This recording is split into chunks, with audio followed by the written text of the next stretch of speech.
அஸ்ஸலாமு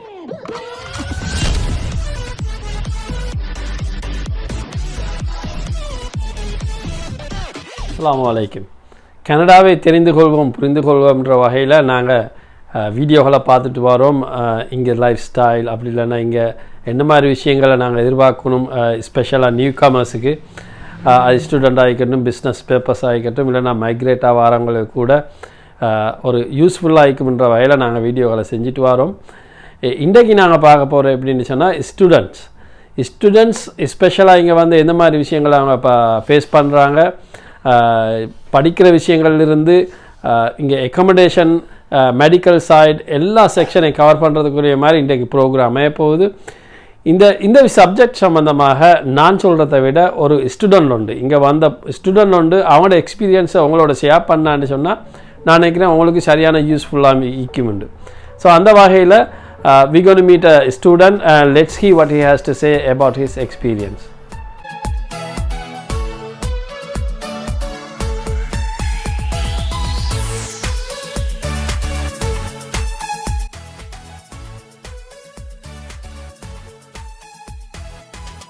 Hello everyone, my name is Sajjad. I'm an undergraduate student studying in Western Canada. I grew up in Colombo and I went to school at Royal College. I was a commerce student studying accounting, business and economics. I moved to North America in early 2019. First step to studying in Canada comes down to your research, right?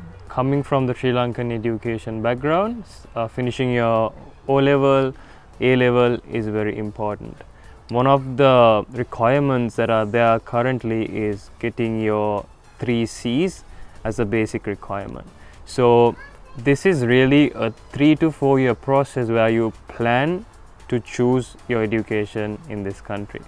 In that process, what I'd like to share is you must really choose someone who can be helpful to you. There are definitely many education consultants who can help you for free. So choose that education consultant and get to know them and go through the research with them. Don't try to do things by yourself unless you know what you are really doing, because you might risk your university admission and you might risk your visa, and that is a step 1.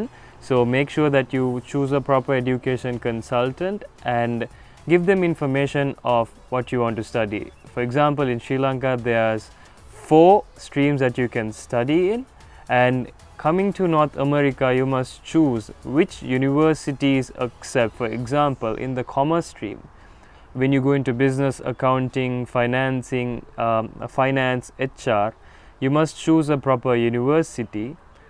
What do you want to study? Do you want to go through a diploma program? Do you want to go for a bachelor's program? So you must choose that. Look into the requirements of the university. What does this university want? So from my personal experience, what I did was I shortlisted 5 universities which were mid-tier universities.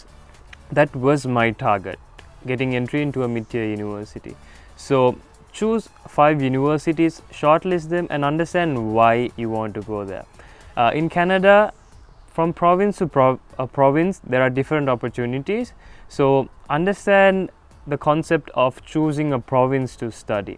For example, in Western Canada there's a lot of opportunity, but at the same time in Eastern Canada, for example, Toronto has many opportunities in many fields. But at the same time, once you finish the program, what is the demand for the degree or the job that you want to get into?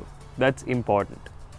So that is really figuring out your why, what you want to do, because once you figure out your why, then it's easy for you to know what exactly you need in terms of universities and in terms of what you want to study, right? And be specific, right? Don't try to explore too much. It's really up to you, but be specific. Try your best to choose 5 and look at what their requirements are, and that is really your benchmark to apply for university.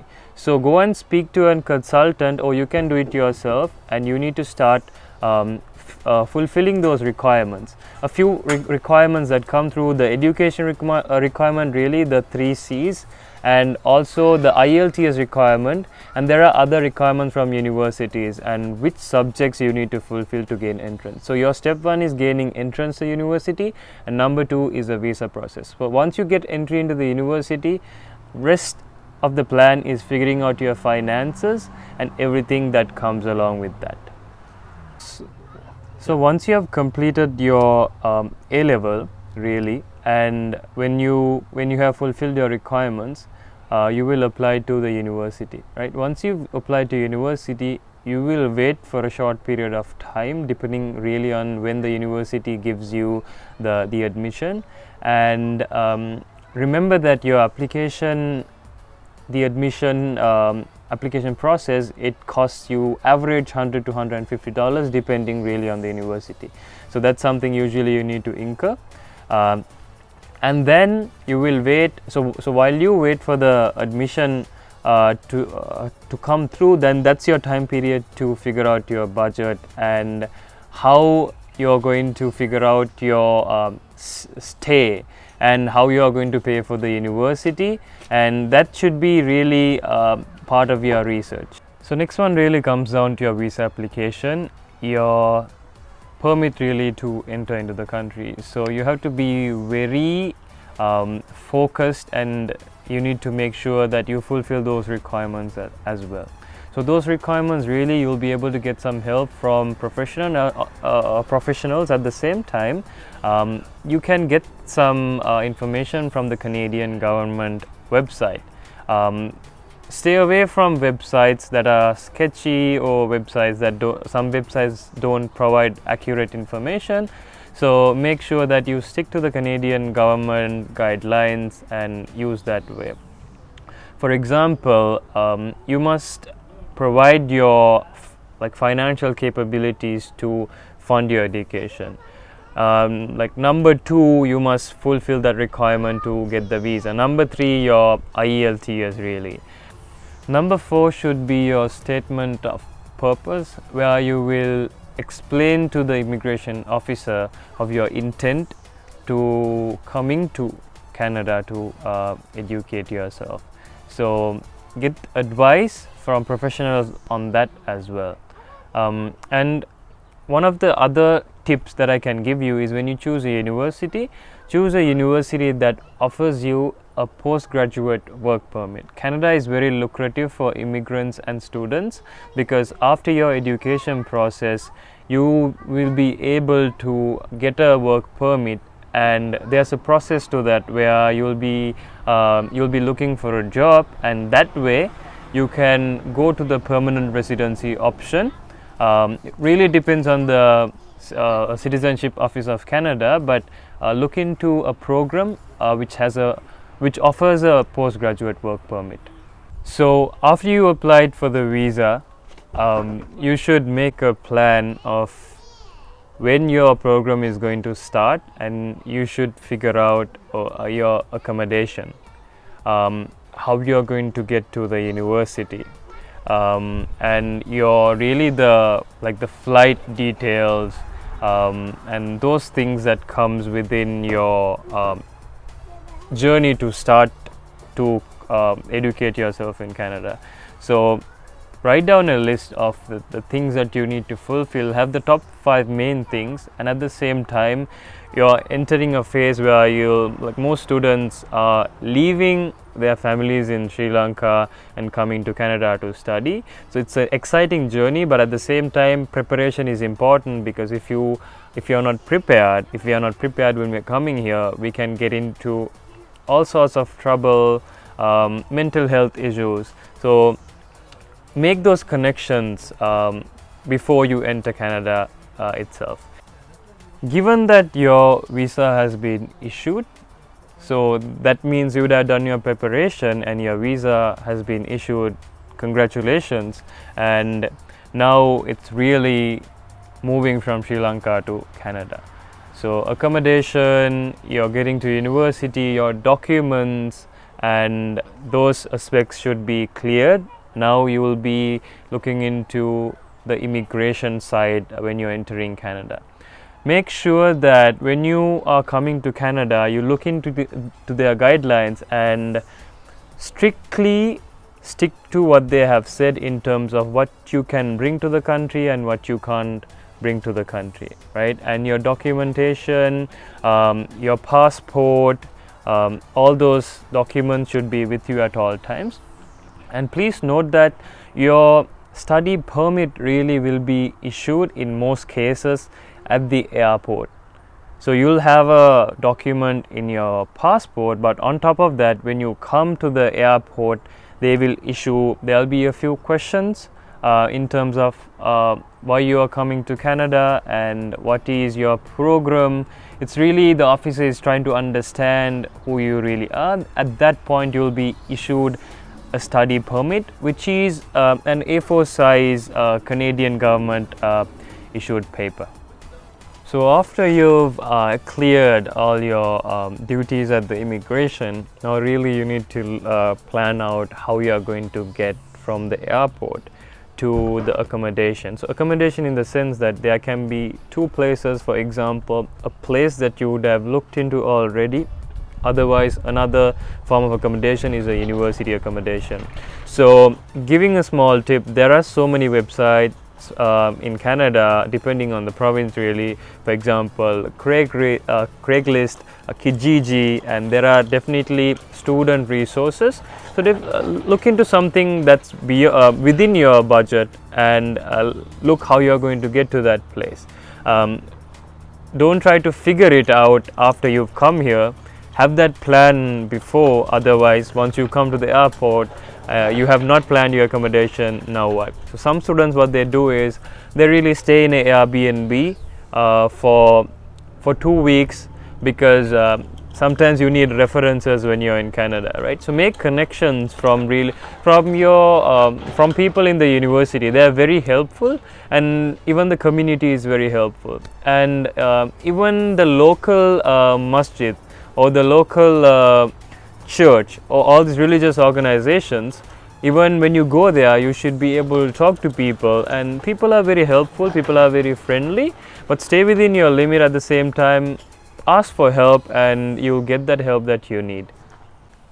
So now you've got to your accommodation. All right, so next thing what you have to plan is, before university starts, try to arrive a week or two before your university starts and explore the city, right? Don't forget about the university part. You'll be able to figure that out, right? Give it a day or two. Plan out your stay. For example, getting your food. If you come in winter, you're going to need winter clothes, and if you bring from Sri Lanka, that's totally fine. But winter clothes are usually very specific for this country. Depending on the province, there are harsh winters in Eastern Canada, in Western Canada. The weather is all right, but at the same time, like coming from that humid tropical weather, after you come here, you're going to really feel it. So make sure that you have it within your budget, so that that you don't have to freeze, or as Canadians call it, you don't have to freeze. You can figure that out.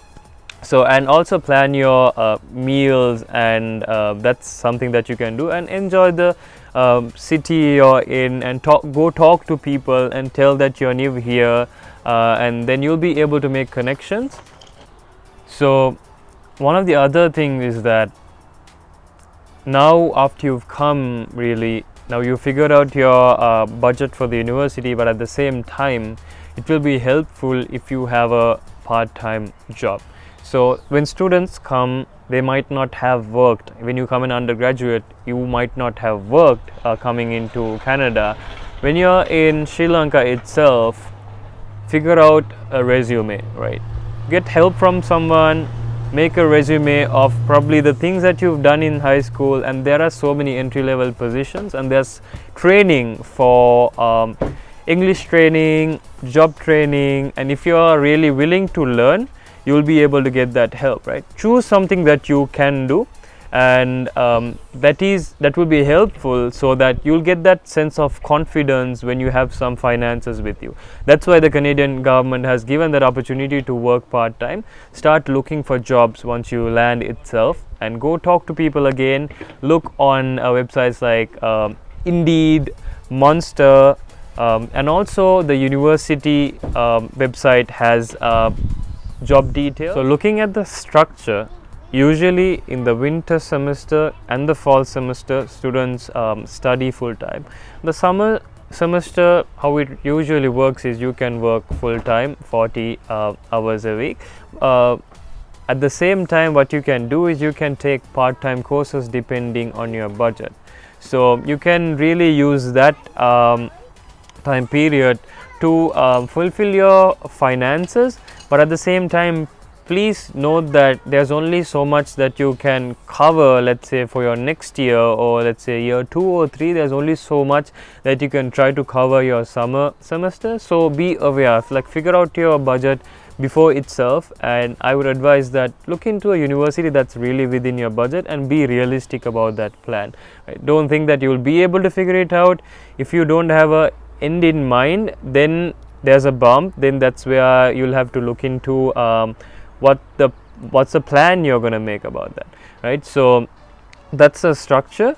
And the university orientation. So orientation is where the university will introduce the education committee. You will be meeting new students. You will get a tour of the university, and in some cases you will be able to see classes. So in universities there are different departments. So if you come to the business department, there's a business department. You'll be able to talk to professors there, and a day or two. And in fancy cases, in big universities, there's a homecoming where there's a football game, or hockey game, or let's say a track and field event. So there are fancy things like that.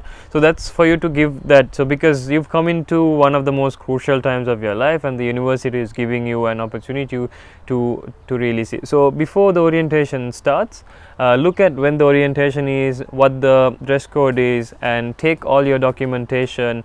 And after that, you can start planning for your classes. So once you finish the orientation, you'd have gotten an idea of what the university is like, how the structure is like. I'm sure you can't take all the information. Don't worry about it, and also really don't be stressed about it. Talk to people. Everyone's in the same situation where they're nervous, anxious, and talk to people, get to know them, ask about which program they are in, from where they came from. Start making friends. And let's say you're in a business program, and you might meet someone who's in the business program, and make that connection. Then it's easier, right? And after the orientation, then you'll get an understanding. Now you can start planning for your classes. So usually full-time students have to take 5 classes, and maximum, depending on the university, full-time is from 3 to 5 classes, right? So in the summer you can take part-time classes, but usually your first semester, until you understand what the system is like, you will be taking 5 classes, and make a plan. So make a schedule of how you're gonna get through those 5 classes, right? What your goal is. Am I gonna look at passing the courses, or am I gonna look at getting a higher grade? So for example, let's say you're studying for a bachelor's degree, and you have the idea of getting honors, or going into the dean's list. So these are things that in the university you get awards for.